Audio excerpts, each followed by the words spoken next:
til nytt arrangement her på Jødisk Museum. Mitt navn er Vidar Pausen. Jeg er undervisningsansvarlig her på museet, og har fått æren av å introdusere kveldens foredragsholder. Vi har i dag fått besøk av en god kollega av oss fra Polen, Maciek Zabierowski. Maciek er museumspedagog ved Auschwitz Jewish Center, og har vært fast invitar på flere europeiske jødiske utdanningsseminarer de siste årene. Utdanningsseminarer som jeg selv deltatt på. Maciek har utmerket seg under disse seminarene med kunnskap og innsikt, og det ble fort klart for meg at han måtte vi få opp hit til Oslo. Og for å fortelle denne lite kjente historien om jødene i den polske byen Oświęcim, bedre kjent under det tyske navnet Auschwitz. And with that, I want to welcome you to our museum, Maciek, and the stage is yours. Thank you so much. Hello. So good evening, ladies and gentlemen.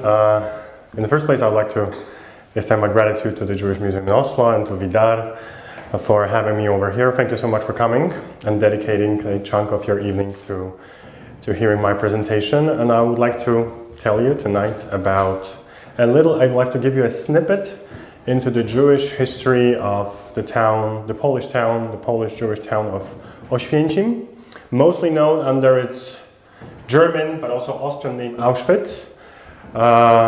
Very little known under its Jewish name Oświęcim, which will also come up in this presentation. So I'll tell you a little bit about the history, and then also a teeny bit about our work, the work of our institution, the Auschwitz Jewish Center, and then also towards the end of the presentation, there's going to be time for questions. However, at any point, if you have any questions or comments, please feel free to raise your hand.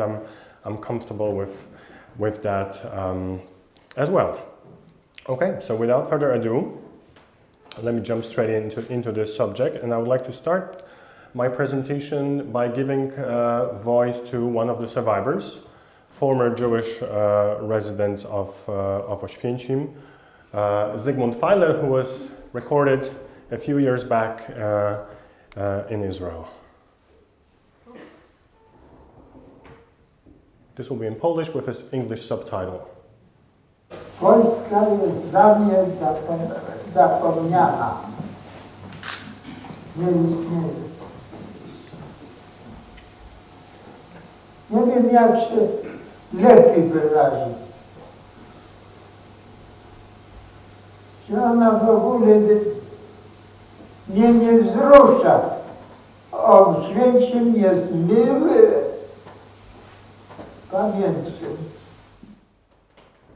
Yeah, so this is very short, and like you saw, Zygmunt Feiler says that Poland, to him, does not exist at all. It doesn't bother him, and if you learn about his wartime story, the story of his survival, the fact that he was captured in 1939 when the war started, he was first drafted into the Polish army, he fought with the Germans, then he was captured.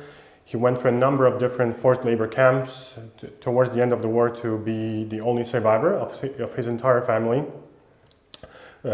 We know that he lived in Oświęcim right after the war for a very brief period, like around 2 weeks, to find that he was the only survivor, and then he left for the British Mandate of Palestine, where he settled down. He got married with another survivor from Oświęcim, and he spent most of his post-war life and most of his life he spent living in Israel. He passed away several years ago at the age of 100. So if you know a little bit about his wartime experience, it might be a bit easier to understand why Poland and that period of his life is difficult and is forgotten. But then he also says Oświęcim is a pleasant memory.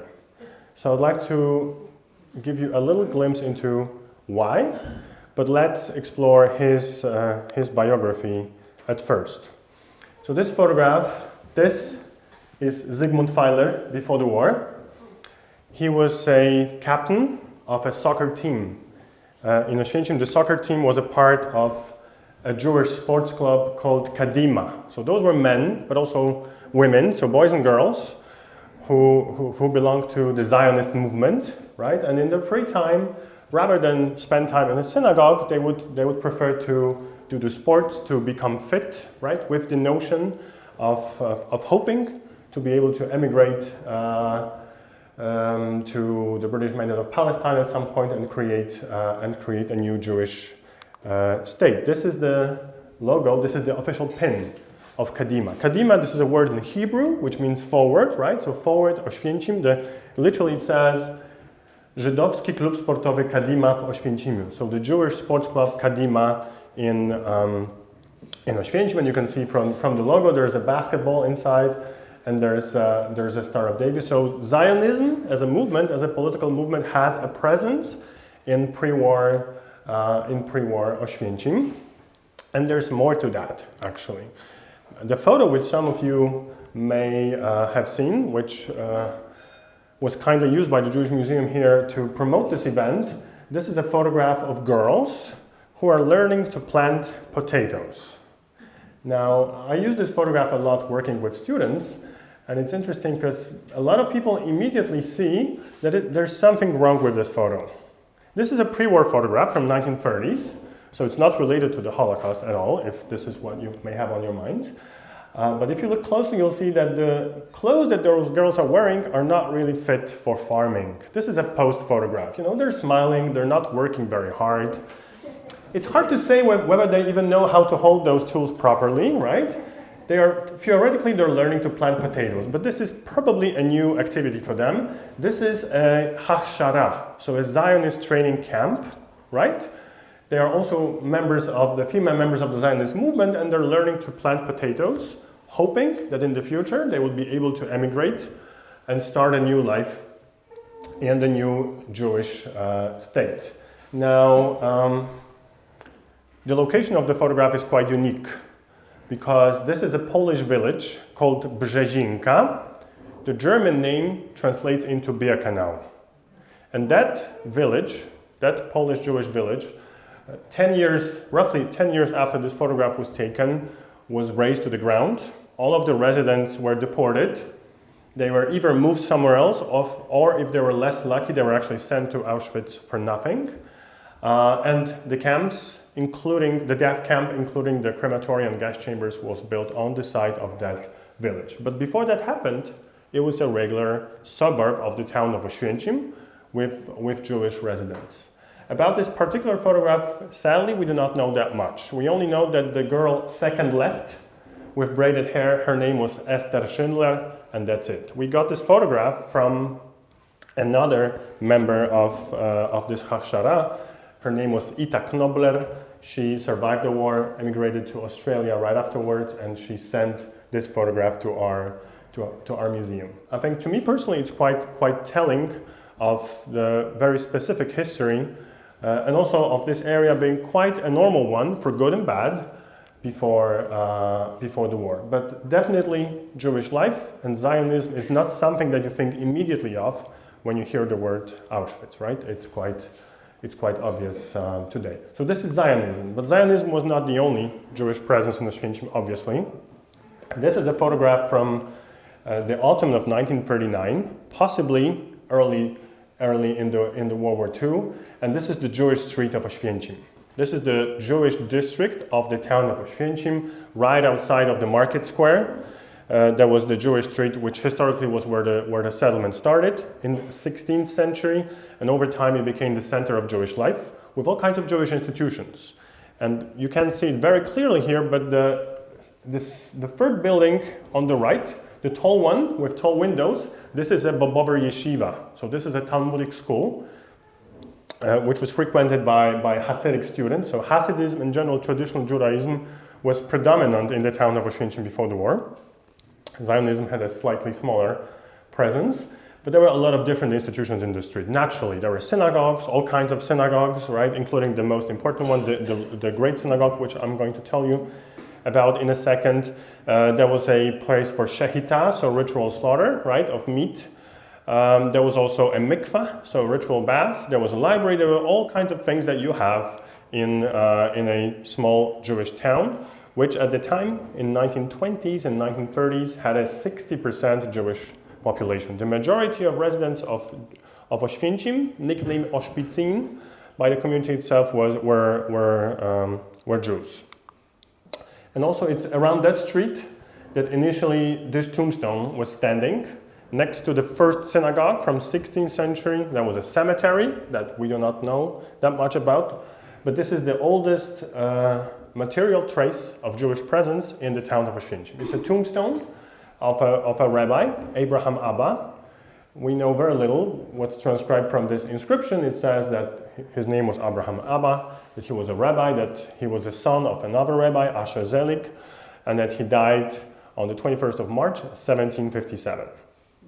And that tombstone was found in the other Jewish cemetery, which still exists to this day, even though it suffered heavy destruction during the Holocaust. So it was found somewhere else, and it was brought to our museum, and we renovated it, and we keep it as the oldest material witness to Jewish history in the town of Oświęcim, even though we know that the history is longer. It dates back to mid-16th century. That's what we know from copies of written sources. Then there's the Great Synagogue. This was the most important Jewish house of prayer in the town of Oświęcim, which was also in the Jewish street. So if we move back again, right, around behind that building, it's a photo taken from the other end of the street, right? You have this synagogue. The Great Synagogue, which was built in the second half of 19th century on the site of First Synagogue. It was built in Neo-Morris style, which is the style of the time, reminding you of other synagogues of Vienna and Budapest and others. And this was a synagogue which could welcome as many as 2,000 congregants. So this was the major synagogue in Oświęcim. This is a postcard from early 20th century, still the period when Oświęcim belonged to the Austro-Hungarian Empire, and it says Oświęcim, Judengasse und Synagoge. So it says it's partly in German, but with the older documents from that period, some late 18th and then the whole of 19th century, you would also see the word Auschwitz as the official name of the town, because this German name, this name from German language, was used during the Austrian period, mostly 19th century, when Oświęcim was part of the Austrian Empire, so Galicia. That synagogue did not survive to this day. If I was able to take you on a walking tour of Oświęcim, right now, if we could hop on the plane and go to the town, we would get to the site of the Great Synagogue to see just an empty piece of land with a memorial plaque. And that's because in early 1939, when Oświęcim was captured by Nazi Germany, by the German army, this was September 3rd, 3 months later, at the end of November 1939, the Nazis took down the Great Synagogue in Oświęcim. So in a way, something which happened during the Kristallnacht, right, happened in Oświęcim following the German invasion. The main synagogue was taken down. This is also quite a unique photograph taken somewhat later in mid-1940, June 1940, which is around the time when Auschwitz was established as a concentration camp first, right? And at that time, prisoners of Auschwitz were used as forced labor to do all kinds of construction and demolition work, including the demolition of the Great Synagogue. So those of you, especially who are sitting closer, can see these are men in striped uniforms. There's no doubt that these are prisoners of Auschwitz who were sent as part of their forced labor assignment. They were sent to the town of Oświęcim, to the former Jewish street, in order to continue the demolition of the Great Synagogue, right? This is the wall, part of the wall, to remove the debris, and so on and so forth. So this is what happened. That's why we can't see that building, because physically it does not exist. It does not exist anymore. And for everyone who lived in Oświęcim, in German-occupied Oświęcim, life became very hard for both Jews and Christians, right? There was a lot of discrimination. There were expropriations. There was violence in the streets. There was sending people to forced labor. And then in the early spring of 41, that is March and April, everybody who was identified by the German government, German administration of Auschwitz of the town of Oświęcim, nicknamed Auschwitz, as Jewish, had to report at the main market square and also another square, which I will mention in a moment, in order to be resettled. Right? And this is we have a series of photographs taken by German secret agents of Gestapo, the secret police. These are Jewish residents of the town who are being walked under the German escort to the main market square. And then they had to report, and then they would be sent to 3 neighboring cities of Będzin, Chrzanów, and Sosnowiec. Now, I guess that between some of you, some of the names may ring some bells. Now, for those of you who are familiar with the graphic novel Maus by Art Spiegelman, Sosnowiec is where a lot of this is happening. So this was a forced deportation, resettlement, which had to do with the expansion of Auschwitz and building of an infamous factory called Buna at Monowitz, the IG Farben factory, where Primo Levi, among other people, was a forced laborer. So Jewish residents of Oświęcim had to vacate apartments in order to make space for incoming skilled labor, actually engineers from the Third Reich. So they were resettled, and during the course of the Holocaust, most of them were murdered at Auschwitz. So you could say that paradoxically, they were sent out and then they were sent back, but not home, but they were sent to their suburb, to the death camps at Auschwitz and Birkenau, and this is where the majority of them was murdered. I mentioned 2 locations for the resettlement, right, for reporting. One of them was the main market square, and there was another square. And this is the other square. It's a pre-war photograph. It's very close to the market square. It's the second largest square in the town, which was quite small. The total population in 1939 was 14,000, and like I said, 60% of residents were Jewish at the time, 8,000 Jews. So this was the second square, and what's behind it, the building, this is another synagogue. Now we estimate that right before the Holocaust there were 20 different synagogues and smaller houses of prayer in Oświęcim. Most of them were Hasidic Stibla, so like small rooms in apartments, but they still count, right? So there was a variety of options to pray at, and this was one of them. This was a freestanding building. It was called the Hevra Lomdei Mishnayot Synagogue, which translates from Hebrew as the Association for the Study of Mishnah, so the core of Talmud. This was a religious organization which built this synagogue 100 years ago, actually, in 1918. And this, during the war, became a collection spot for people. But also the reason why I'm mentioning it is this is the only synagogue which exists in Oświęcim today. This synagogue survived World War II as a German ammunition warehouse, right? So the interior was destroyed, but the house itself survived. Right after the war, it would be the go-to place for people to pray. This was the synagogue which was available right after the war, and there was a very small community of survivors. The highest number that we have in the records, in the official city records, is 186 Jewish residents in the September of 1945. But of those, certainly many were not originally from Oświęcim. So we do not know, in fact, how many people survived, but we're quite sure that it was a very small handful. Anyway, so this is the synagogue which is still around today, and it's part of the Auschwitz Jewish Center, the institution where I work at. You have the synagogue on the left, and you have a museum on the right. This is the view on the synagogue on the inside. The building itself is original, and there's one plaque which is also original from 1928, which mentions the name of the 3 Gabayim, the administrators of the synagogue. But other than that, all of the interior is new. Unfortunately, both the scrolls of Torah, other Judaica, and the furniture was destroyed. So these are copies which were made in the year 2000 when this synagogue and the museum were opened as a foundation of an American Jewish philanthropist, late Fred Schwartz, who, even though he had no personal connection to Poland, let alone Oświęcim, still when he heard that there was an abandoned synagogue right after the fall of communism, he believed that something should be done to renovate the synagogue, but also to talk about the story of Jewish life so close to the most notorious symbol of Jewish death. So that's why he started the whole foundation, the Auschwitz Jewish Center Foundation, in the year 2000. So we have the synagogue. There's also the museum, which talks about the history of Jewish life in the town. Almost 4 centuries of Jewish presence by ways of artifacts, of which all are original and local. And this is actually the former Ezrat Nashim, the women's section of the synagogue, which was converted into a museum, and then there's another building. So this is what we have.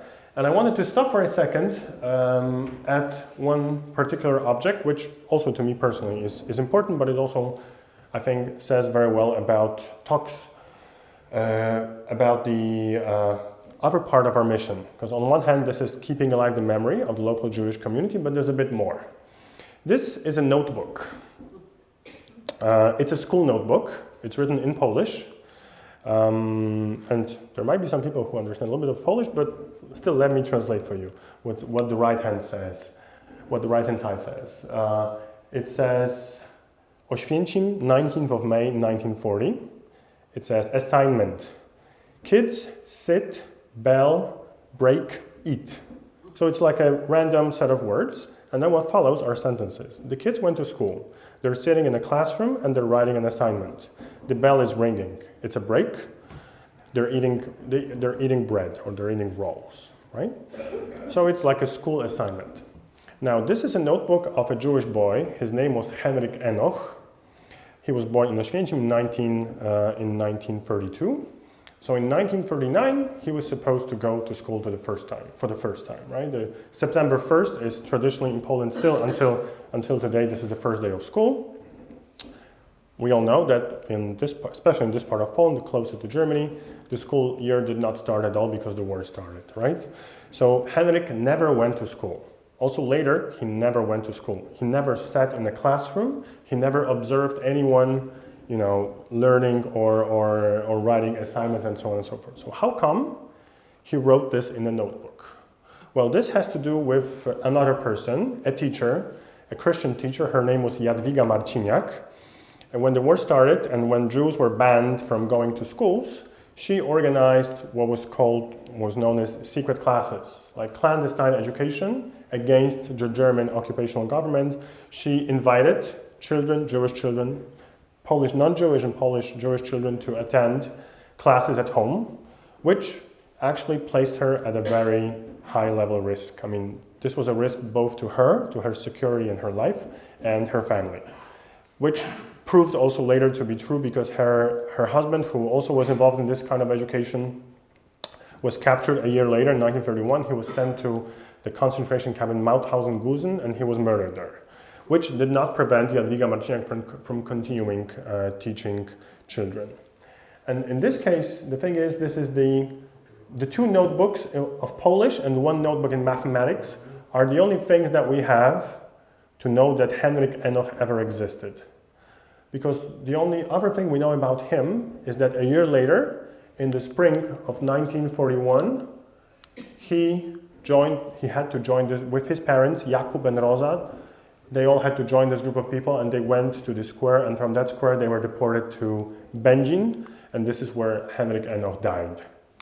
So this set of 3 notebooks is actually all we have to know that he existed, but it's also to tell us about Jadwiga Marciniak, that Polish Christian lady, her incredible bravery, her sense of standing up to inequality, of facing the discrimination, opposing it and actively opposing it and taking the risk, which is also one of the values that we'd like to teach in our center, and this is also something that we do. We have a whole set of programs related to human rights today, where we want to inspire people who come to our center to think about what they do not do, and how this relates to the outside society. Among different programs, we have a specialized program for law enforcement. Actually, we do this with the Polish law enforcement until recently. We also do this with police from Germany and Iceland, where we provide in-depth trainings about the development of the decrease of democracy in the Third Reich, the development of the Holocaust, and the role that the law enforcement, the police, has in upholding democratic values and opposing authoritarian regimes and responding to hate crime on the everyday basis. So this is one of the photographs. You can see this is Birkenau, right? This is Auschwitz Birkenau, and this is a group of those are Polish police officers who are attending seminars. We have a set of seminars for police. We have them also for teachers and also for students who are visiting Auschwitz. This is a big chunk actually of what we're doing. We're very much committed to making a step further and moving on from including history only to encouraging people to reflect what that history has to do with me. We also managed to preserve this house, which in this photo looks quite nice. I also have a set of photos which show you how bad the situation was beforehand. This is the house of the last Jewish resident of Oświęcim, Szymon Kluger, who was born in the house.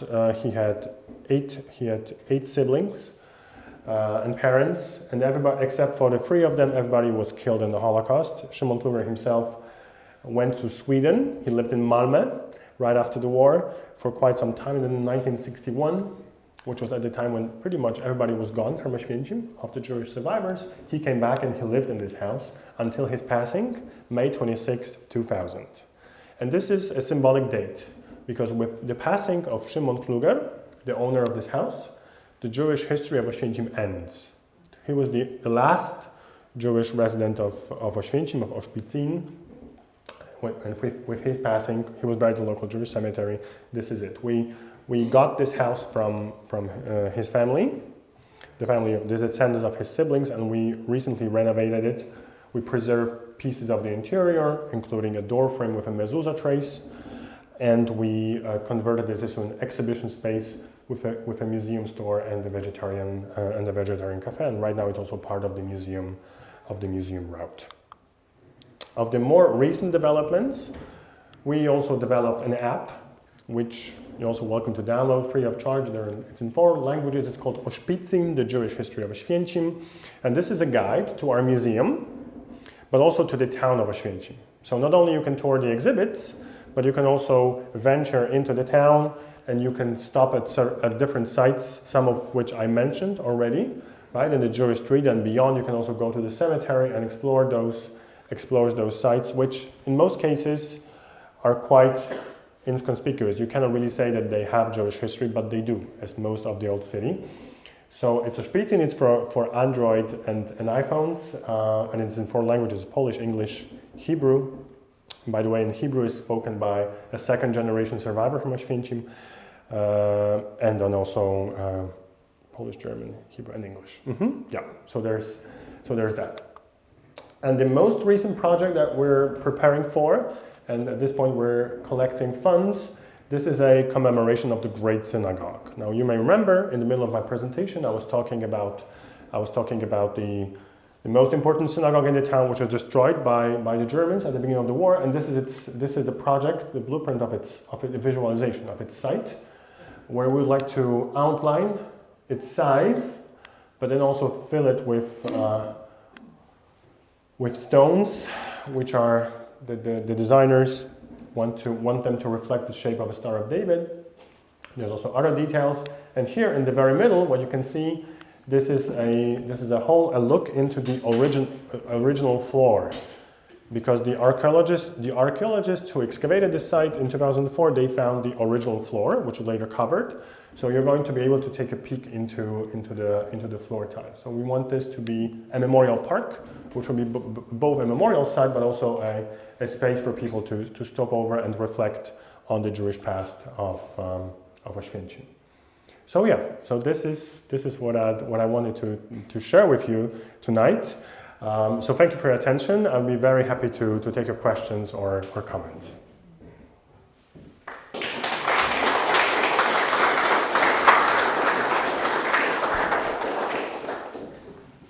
Yeah, any questions? What is the general attitude? What is the general attitude of Polish people today towards the survivors of the Holocaust who have come back to stay in Poland? Yeah.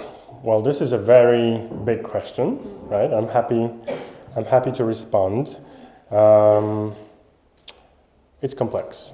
In the first place, I would say there are very few Holocaust survivors living in Poland, right? For many reasons. Obviously because of what happened during the war, but also what happened after the war, because of anti-Semitism on the part of the Polish non-Jewish population, which prompted a lot of people, of the few who survived, it prompted a lot of people to leave. And I think that also Polish people themselves today do not realize how few of Jewish residents Poland has, right? For a statistical Polish person, the chances of meeting a Jewish person, let alone a survivor, are extremely slim, right? When I went to school, where I grew up, in the city of Katowice, there is a tiny Jewish community. There's like 50 people maybe. Most of the cities and all of the towns do not have Jewish communities at all. So when we talk about anti-Semitism, we're talking about something virtual. I mean, the anti-Semitism is real, but the object is virtual because in Poland there's almost no Jews, right? That's the reality. And of course, we're dealing with anti-Semitism. Every poll, be this Polish or international, shows it. However, for a regular Polish person to meet a Holocaust survivor is almost impossible. It doesn't happen because these people do not live in Poland, right? I'm not sure how much this answers your question. Yeah, it does. Yeah. But, okay, so you are helping the Polish nation remember what happened. Yes, the local community of Oświęcim, I would say. Yeah, okay, well, it was a big happening and many were murdered. But would you say that before the Holocaust started and before the Germans moved in, was there a lot of anti-Semitism in Poland, in Auschwitz, or in Poland? Yes, Was there? of course. There's no question there was anti-Semitism. So Please. what is the attitude of the Polish people towards these memorials that you're setting up? So, well, when it comes to memorials, we've done a bit of memorial work in the past, and we've never encountered any outright anti-Semitism, in a sense, any verbal or physical attacks. It happened a few times that some of our staff heard anti-Semitic slurs, like people working in the museum store, for example, were called names a few times. And it happened once that a sign on this side of the Great Synagogue was also vandalized with an anti-Semitic text, right? We kept a photo of this, and it happened 6 or 7 years ago. We received threats on Facebook that we reported to the police. It was from a resident of the town, and he was actually identified. It wasn't difficult to identify him because he was under his own name, right? So he was identified. He was tried, right, and he got a suspended sentence. So it happens, right? It happens. However, in my professional life of 12 years, I myself have never been confronted or physically harassed, which is not to say that these attitudes do not exist, because they do. However, I would say that their manifestation is quite limited. Okay, so you live in Poland, in this... I live in Krakow, which is Krakow, okay. 60 kilometers east of Oświęcim, yes, but my friends live in Oświęcim. Okay, what are you looking forward to doing with your thoughts and your memories, and hoping to have this memory remain and never forgotten? What are you doing with your life? I mean, supposing that you will have children if you don't already. Sure. Okay? And obviously the Jewish community is not large enough. Who are they going to go get married to? Are you going to have a thinning out of Jewish blood over there, or are you going to go to the States, or which I hear you have been? I assume. Yes. Well, what is your... I understand the direction of your question. So in that case, I should also come out of the closet and say that I'm not Jewish. Okay. And also, none of the staff working at our center is Jewish. And in case of Poland, when you look at most of the museums, which there are a few, dealing with the Jewish history and history of the Holocaust, most of the staff is not Jewish. The main reason is the Holocaust. The second reason is anti-Semitism, the history of post-war migration, right? Yeah. Yeah. So it would be rather limited if you were Jewish. Yes. Yes. Yes, I think it's, to respond to your question, I would say something that my director often says, that Poland, and it's pretty obvious to those of us who are interested in this, that Poland used to be the center of Jewish life, the Ashkenazi Jewish life, for centuries, but it ceased, and I don't think it's coming ever again. Yeah. Then there was a question in the back here. Thank you.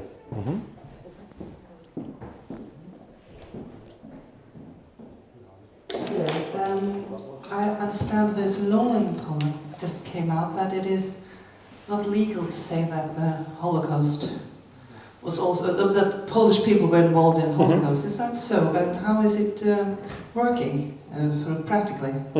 Yes, I know very well which law you're talking about. The so-called Holocaust law, or the IPN law, which was adopted at the end of January this year, which is meant to penalize the attribution for responsibility, for the attribution for complicity and in the Holocaust to the Polish nation, which is a very vague term, right? What do you mean attributing to the nation, right? What in fact is complicity in the Holocaust? So I'm going to respond to this in two parts. The first part is like the more emotional part, right? I remember when this law was adopted, we had a huge diplomatic crisis in Poland, right? The crisis between Poland and Israel, Poland and the United States. But there was also an outburst of anti-Semitism in Poland, right? And the people felt this was the time when people who held anti-Semitic views felt more comfortable to phrase them. And I remember I didn't feel comfortable myself, even though I have not, like I said before, I've not experienced any sort of verbal abuse, let alone physical. But this was the time when, for someone studying this history, you know, you have a lot of doors are suddenly opening, right? And a lot of avenues, and you get a lot of things, a lot of associations. But in fact, my work or the work of my institution has never been affected.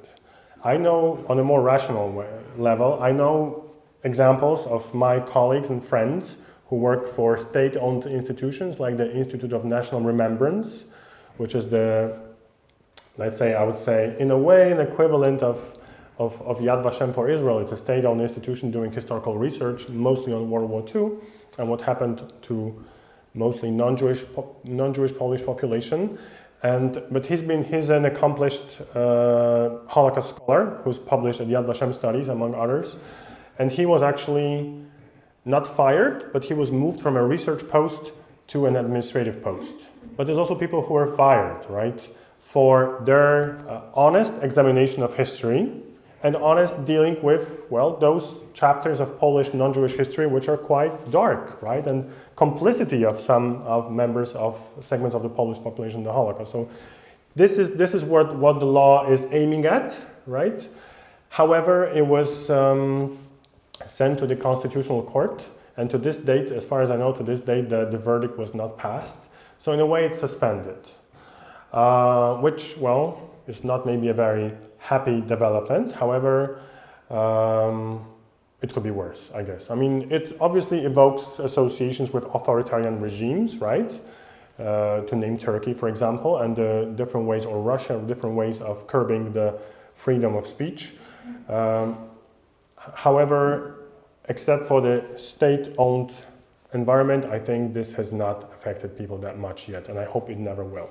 I hope that the crisis, the serious crisis, very unfortunate situation which was caused by this, has led some people to take a step back, and I hope this will be treated as a lesson. Although I wish it had never happened.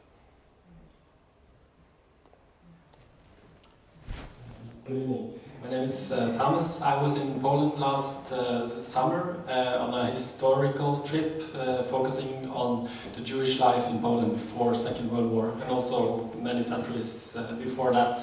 And I was overwhelmed by the importance Poland had in the Jewish history. Actually, the Zionists and everything happened.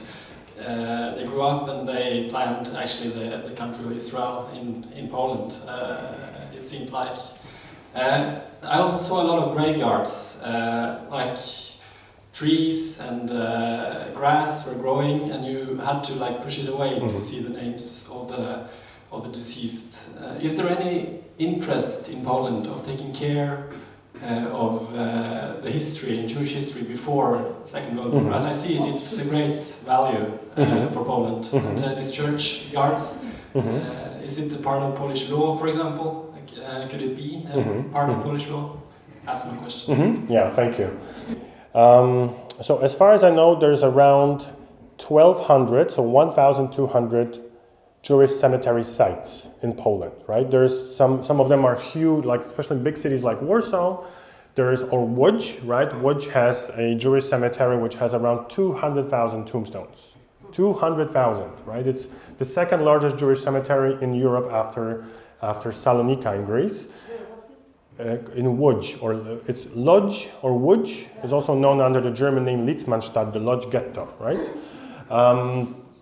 So yes, and then on the other end you have very small Jewish cemeteries of super tiny towns where they would have, let's say, 100 people buried.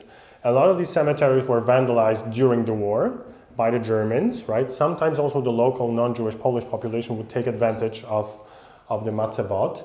During the communist time, this is an important factor.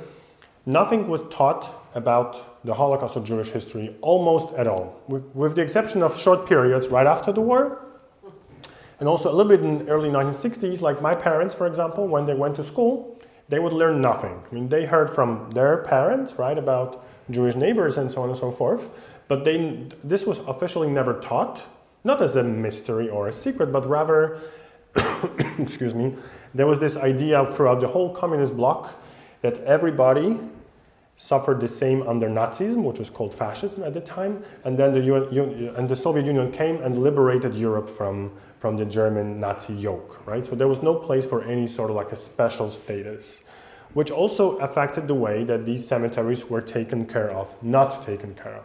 And then actually this is a mental change which then also has continued in some towns and in some places after the fall of communism. I myself know a lot of, I mean, the cemetery in Oświęcim is fortunate because our institution is taking care of it, but also a little bit it's taken care of by the town. But there's also, in some places there are teachers, sometimes also Roman Catholic priests who take their students and they clean up those cemeteries. But in fact, but you're absolutely right, there are also places where this is not being done, which is not unique to Jewish cemeteries, not to make it any better, but there's also former German cemeteries, for example, especially this part of Poland today, which before World War II belonged to Germany, like the city of Breslau, for example, or Wrocław. This is a major city in southwestern Poland, which was historically German. Some of you will know that a lot of land that Poland has today on the west was taken from Germany, right, as a retribution for World War II.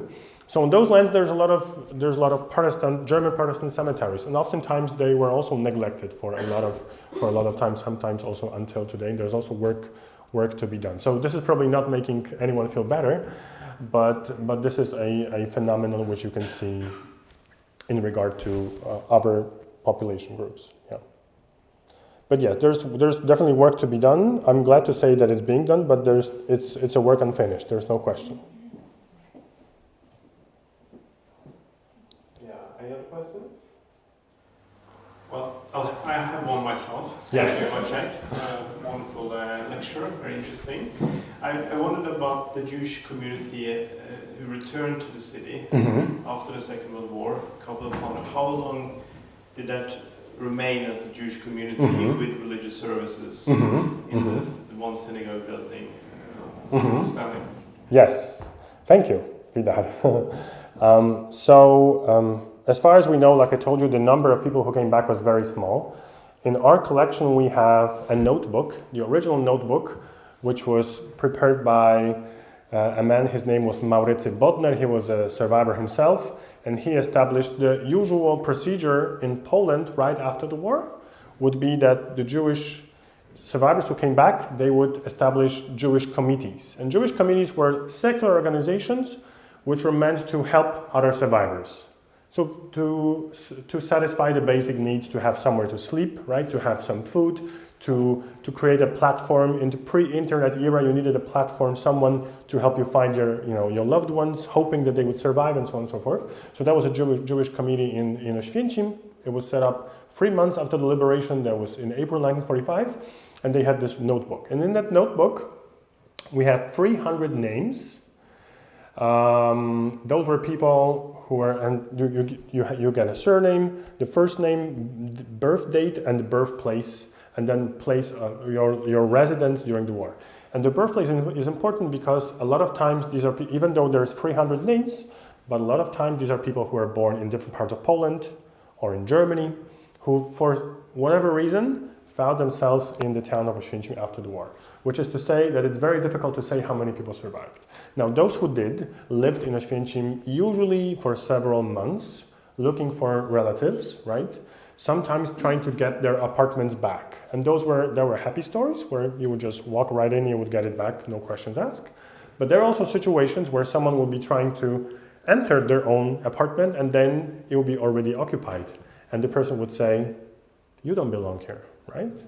And so there were those situations. We do not know about any anti-Semitic violence after the war in the town of Oświęcim, as we know about different cities, like the Kielce pogrom, for example, is the most notorious case, where in 1946, 42 people were killed. 40 of them were actually Jewish, the 2 others were thought of to be Jewish, and they were killed, survivors were killed returning to Poland. So this did not happen in Oświęcim, but we know that the general situation was hard. I mean, they did continue Jewish life, religious life for a moment in the synagogue, but a lot of people did not feel at home because the life that they had known from before the war was completely gone, right? The relatives, the people were gone, the institutions were gone. The neighbors were not always so friendly, and we have a collection of letters in which you can read them. There's a quote, somebody says that the atmosphere is pretty cold. You cannot heat it up even with heaters. That's the term that someone is using. The communist Poland, Stalinist Poland right after the war was not friendly in general to people. So, and then Israel was declared, right? And a lot of people among those who survived, a lot were Zionists. So within less than a decade or so, most of the survivors of the handful, most would be gone. So by 1961, there was only one person. Yeah. He died there. I'm sorry? He died there. He died, yes, in Oświęcim. Okay, so funeral. Yes. I mean, there are special laws and rules. Mm-hmm. Yeah. Were they abided by? They were. It just so happened that there was a big Israeli group around the town. So they were kidnapped, and they were asked to participate in the funeral. So it was arranged. But was it not for them, there wouldn't be a Jewish funeral because there was except for that person, there was nobody else. About, I think, 18, 19 years ago, the Jews in Norway got recompensation. And we have the Holocaust Center, and I think also this museum in some way is funded by recompensation. Is there anything like this in Poland? And what's happened to the synagogues? Are there any left, and how are they? How do they run them? I know in other countries they have cultural events. There are 1 or 2 Jews or 3 living there, and they want to take care of the rest of the synagogue or something like that, and they find they can't have a synagogue, but they do other things. Yeah. What's going on in Poland? Sure. So the history of Poland is a bit different to Norway in a sense that Poland never had a collaborationist regime as such, right? There's no question that there was complicity of individuals in the Holocaust and sometimes even partisan groups, but as such, Poland fell victim to the Nazi invasion, right? And the Polish government then escaped to Paris, first Romania, then Paris, then London, and it actively organized fight with the Nazis. So the Polish state as such never assumed responsibility towards survivors as far as the actions of the government itself. However, there's obviously a question of property. And there are 2 levels. There's one level which is kind of solved, and there's one level or area which is totally not solved.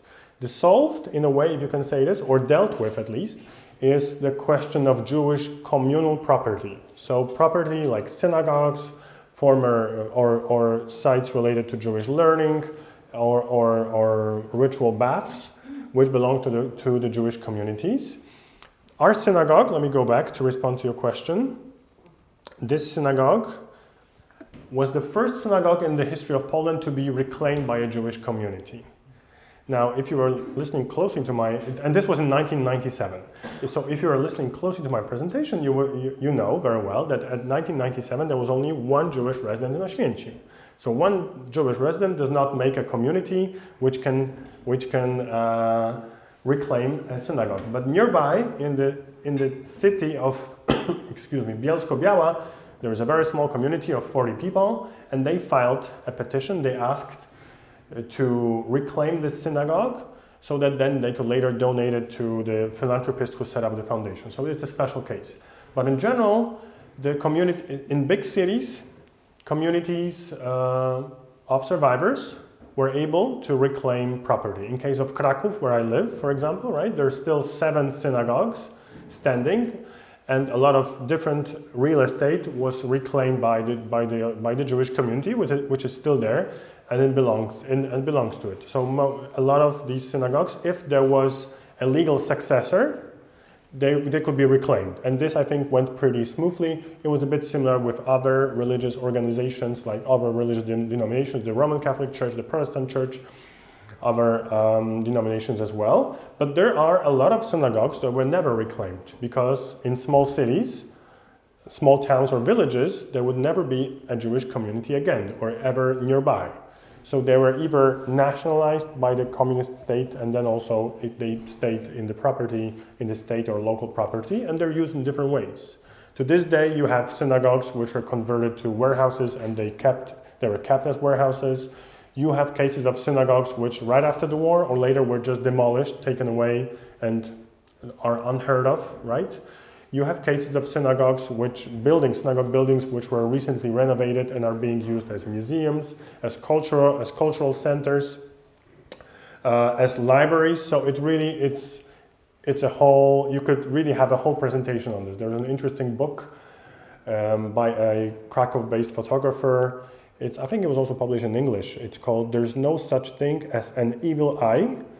And the photographer, what he did is he went all around Poland and he documented unused synagogues. In a sense, synagogues which did not continue to be synagogues after the war, and they were converted to different things, including garages for cars, right? So he was very critical of it, and he went around Poland and he documented. So you have those cases as well. It really depends. In bigger cities where you have communities, it's much easier. In small towns, sometimes it's very difficult. Not always, because sometimes you have local activists who took upon themselves the renovation, and you have different conditions of those buildings. Sometimes you have ruins. Sometimes somebody, like a local businessman, decided that he will invest his money and this will be made into a beautiful house again. But it depends. It's local specifics, I would say. Right, and we have 3 more questions. First, the gentleman over there. Yes, Oświęcim is not far from Krakow. And what about the Jewish community in Krakow today? How big is it? And is it increasing? Because you said about these 7 synagogues. Yes, there are 7 synagogues. Most of them are inactive. Most of them are historical monuments. One of them belongs to the city, and it's a Jewish Museum of Krakow. There's 2/3. One of them is like active on and off. One of them belongs to a Hasidic group called Chabad Lubavitch, for example, right? And 2 others belong are used by the community. So there are 2 communities in Krakow right now. One of them is Orthodox, and the number of members is around 150. And there's also a Reformed community called Beit Kraków. And I think the recent numbers would be somewhere around 50. So it's 200 people in a city of 1 million, right? Where before World War II, 25% of the city's population was Jewish. Again, right? So the numbers are striking, and today the numbers of Jews in Poland are symbolic, basically. If you look at the census, the recent census from, I think, 3 or 4 years ago, the people who identified as Jewish in first or second identity, because those are the options, it's around 8,000 in a country of 38 million. No, you answered the question. Is it Isaac and Remo? Yes, Isaac and Remo. Yeah, yeah, exactly. Yeah. And lived as a neighbor to Isaac in Auschwitz. Yeah.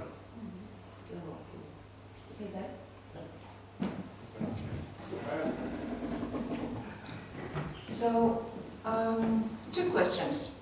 Who are the people visiting your museum, and what are the reactions that you get? And do you do any cultural activities like educational, music, Jewish history, that sort of thing, for school children, for people, Polish people living in the neighborhood? Yeah. And I'd like to hear how do they respond? What is your idea about that? Sure. Thank you. Yeah, I'm very happy to talk about this since I'm mostly involved in education. The two major groups, we get around 30,000 visitors a year. 30,000. Of whom most are visitors to the museum for tours, right? And a smaller number is those who attend our educational events. By the way, the Auschwitz Museum nearby, which is 3 kilometers away from the town, gets 2 million visitors a year, just to show you the scale. But 30,000 still for us, for a small museum like us, it's a lot. We have 5 people permanent staff, so okay, 6. So it's quite a lot. So the number one, as far as countries of origin, number 1 is Poland, number 2 is Germany, and then I think it's Great Britain, and then other places. Israel is somewhere towards the end of the list. Quite very few Israelis get to the town itself.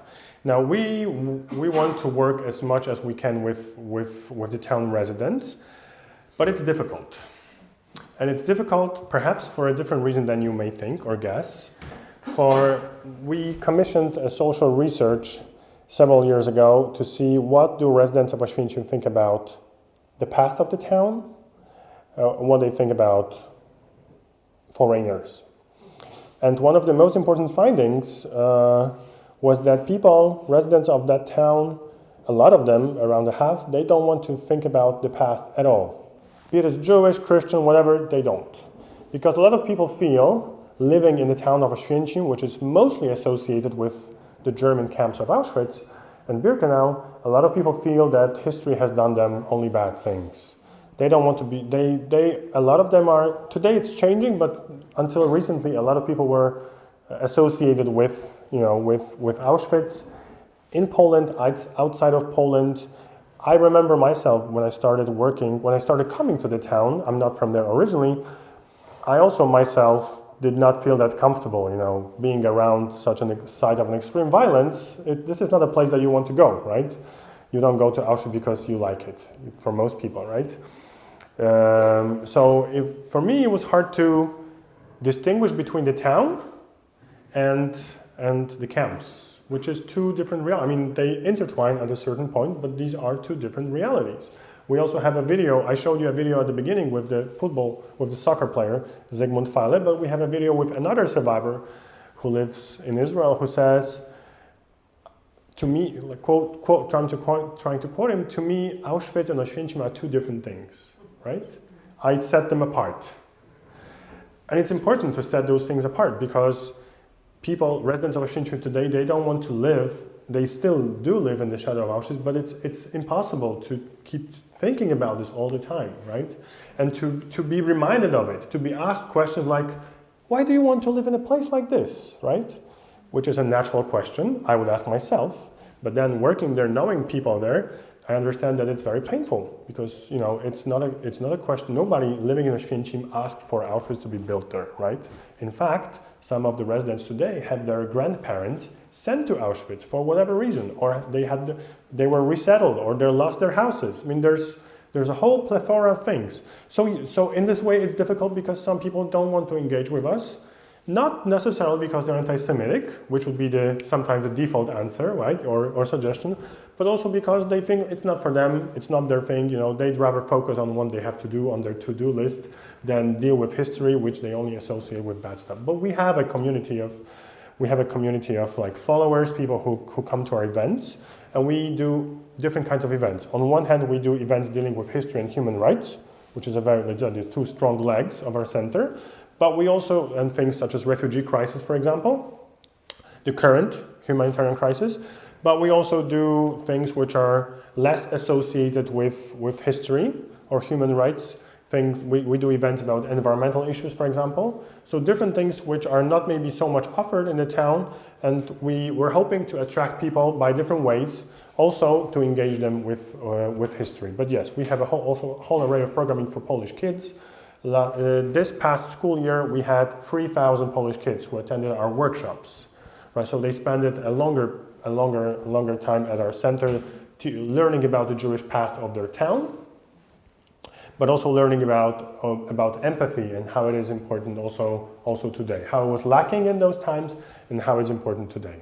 So yeah, sure.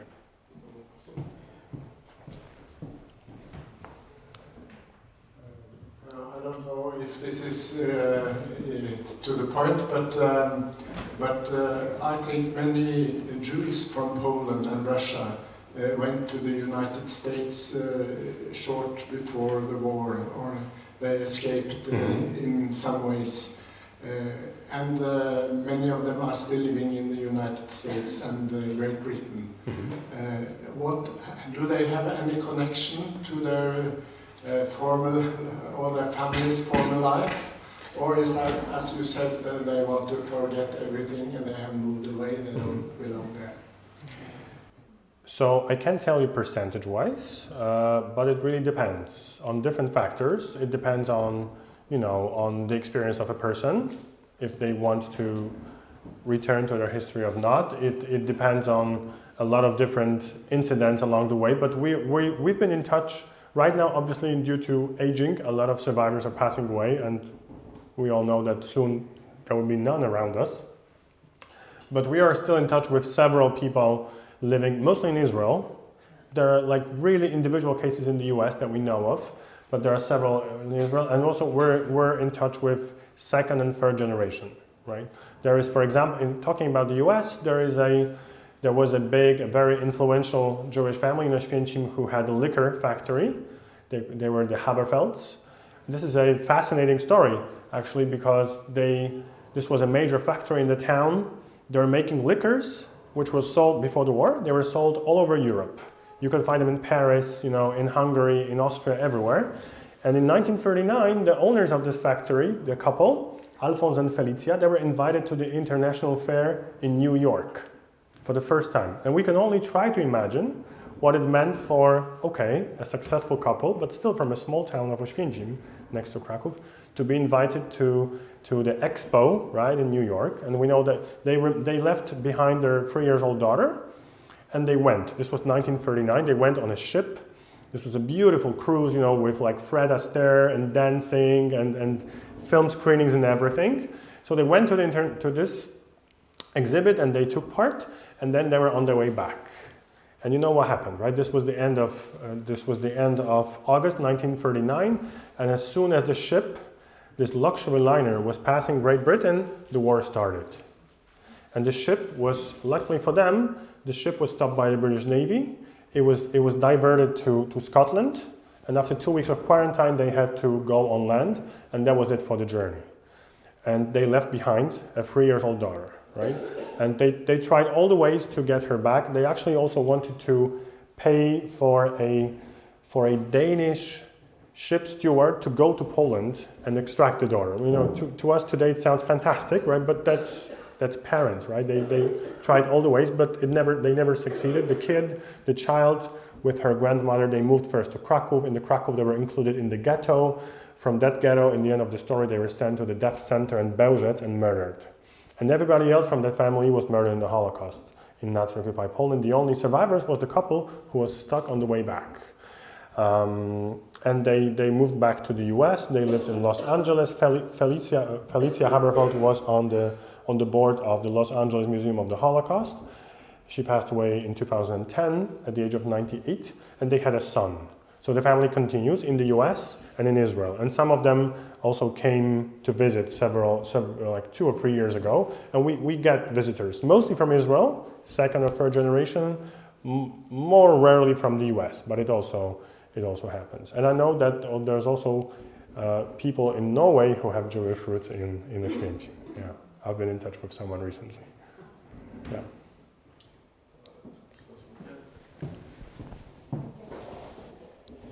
I want to respond to that question asked to Americans, if they have any interest in their family's past. Now, my dad's family came over to America. My grandpa was from Lodz. My grandma was from a shtetl outside of Vilna. She worked for him. He was rich, his family, but they left in 1914 because of the pogroms. They were losing everything. Anyhow, they settled in America. I'm a second-generation American. And one thing I think something people don't think of, and that is the people, the Jews, who nobody could find, remained unfound by their American families because when Stalin came in, he closed communications. So when he came into power, there was no mail, no communications between Americans and their families left behind in Europe.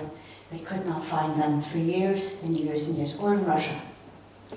My family, my dad's mother's family, finally, one of the survivors from outside the shtetl, the Vilna shtetl, she wasn't home when the Germans came, but her whole family was exterminated except for Sima.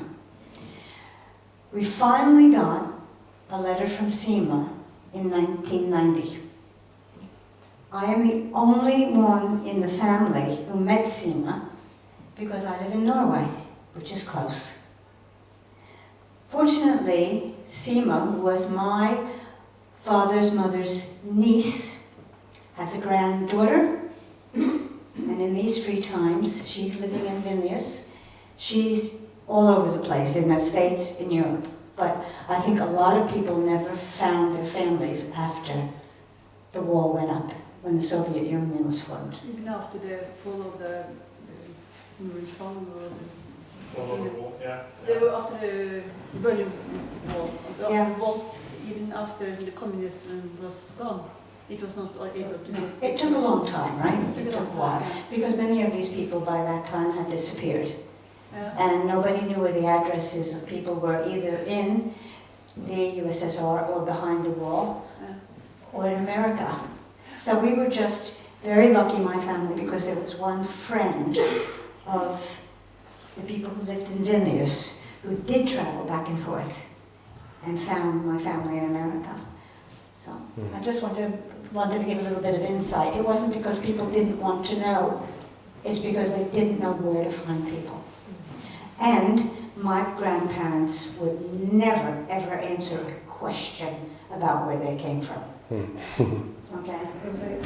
It was a secret. It was too harmful, too painful. They had lost their families that didn't come over to America.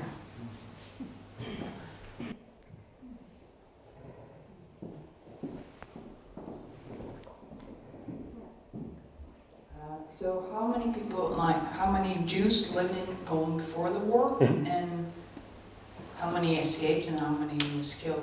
Right.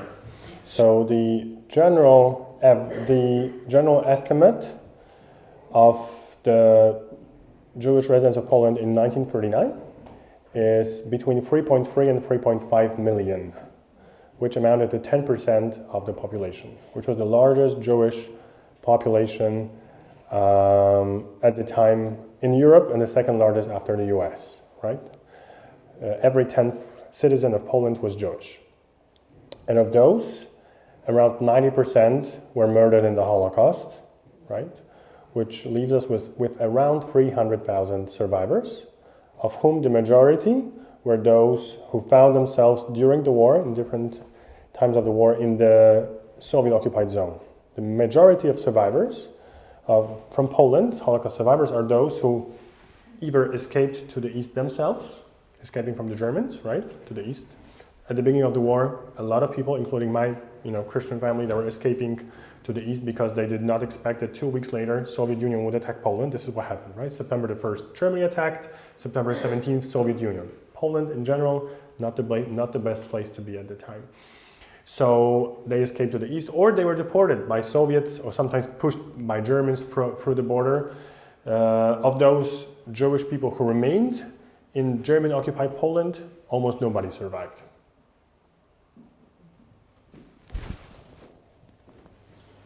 Right. Thank you very much for very many good questions and comments. And thank you again, Maciek, for an excellent lecture.